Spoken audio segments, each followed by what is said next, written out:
আমার পারমিশন ছাড়া আমার গাড়িতে হাত দেওয়ার সাহস হলো কি করে তোমার?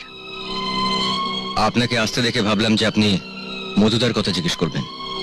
এটা আমার প্রশ্নের উত্তর নয়। ম্যাডাম, রাস্তায় কোনো আহত লোক পড়ে থাকলে অচেনা লোক তাকে তুলে হাসপাতালে নিয়ে যায়। আর মধুদা তো আপনার নিজের লোক, আপনার ওয়ার্কার। এটাও আমার প্রশ্নের উত্তর নয়। তাহলে আপনার প্রশ্নের উত্তর এটাই যে মধুদাকে হাসপাতালে নিয়ে যাওয়াটা জরুরি ছিল। তা অ্যাম্বুলেন্সের জন্য অপেক্ষা করলে না কেন? অ্যাম্বুলেন্সের জন্য অপেক্ষা করতে গেলে মধুদার একটা হাত কেটে বাদ দিতে হতো। কোম্পানি তার জন্য 1 লাখ টাকা কম্পেনসেশন দিত। ম্যাডাম, আপনার অনেক টাকা, আপনার সেই টাকার থেকে 1 লাখ টাকা চলে গেলে আপনার কোনো ক্ষতি হতো না, কিন্তু মধুদার ওই দুটো হাত থেকে একটা হাত চলে গেলে তার অনেক ক্ষতি হয়ে যেত। আর সেই ক্ষতিপূরণ করার মতন ক্ষমতা আপনার ওই টাকার নেই। আমার পারমিশন ছাড়া আমার গাড়িতে হাত দেওয়ার সাহস হলো কি করে?